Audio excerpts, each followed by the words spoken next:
Hello, and welcome back to the channel. So today I'm going to be giving my thoughts on KSI's most recently released project, which is called All Over the Place. Now, this has been a project that we've been anticipating from KSI for a while. I think he announced it in like March of this year, and it's come out a couple of days ago. So I'm going to be giving my thoughts on it and telling you what I think of it. I'm not going to be giving a score because I don't do that for big artists, but I'm just going to be giving my thoughts on it overall. So personally, I think this was a very decent album. I don't think it was anything spectacular, but it wasn't garbage either. I feel like I'll be listening to a lot of the tunes on it for a while, but I do have some issues and some constructive criticism about it. I also do have my fair share of compliments, so let's just get right into that. So firstly, the compliments.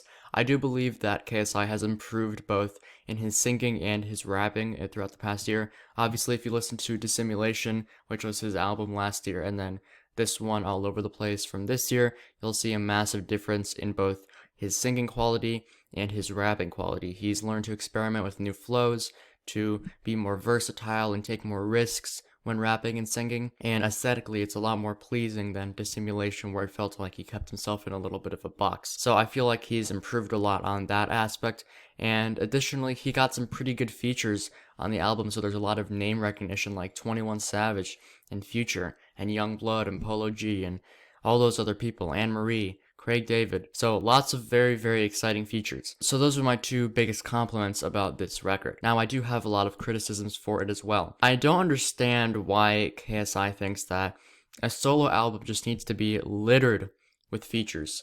I mean, the entire point of a solo album is that it's mostly you, but nearly every song on this album has a feature. There are some with 2 or 3, and a lot of them have features. Nearly every single one. The album is supposed to be mostly KSI since it's a solo album, not a joint one, but I feel like that's not really the case since there's so many features every second. And since, they'd be taking verses or hooks, the time KSI would be singing or rapping is cut down by a lot, so that really limits the amount of time he can do his thing on a track. I'm not saying these features are bad or that I don't want them to be there. I just think that for a solo album, there should be maybe 5 features at the most, and this one has like almost one for every single track. And so I just feel like that's a little bit ridiculous. Also, another criticism I have for this album is that I don't think the entire narrative behind it is too well thought of.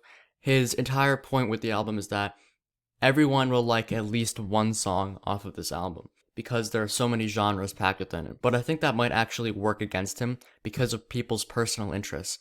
If people are, according to him, only liking 1 out of the 16 songs based on how many genres there are, and one of those songs appeals to them because they listen to that genre, that takes away 15 other songs that could potentially be good but just aren't appealing to the listener. And so I think if he tried to craft it around 1 or 2 genres, maybe it would fit a lot better, but since it's, all over the place, it kind of works towards that in a negative way that could potentially disrupt how many people this album could reach and how many people could enjoy this album on a more technical level. So there's that as well. Now, I don't think this is a bad album, no. But I don't think it's very memorable either. Obviously, I like a lot of the songs since, I'm pretty versatile when I listen to music. I like a lot of the songs. I think they're very catchy, they're very hard-hitting. There's not as much of an emotional aspect to this album, it's more kind of just catchy tunes. But I do think that this album is not something people are going to be talking about a year from now. Unless he releases another album, then people will refer to this one as his, previous album. But I don't think this is anything that's going to be remembered for too long. And maybe my opinion will change as time goes on, but this is just how I feel right now. So that's my thoughts on this album. Let me know down in the comments what you guys think of it. And yeah, with that being said, thank you guys so much for watching this video. Make sure to like and subscribe if you haven't already. Take care. Peace. See ya.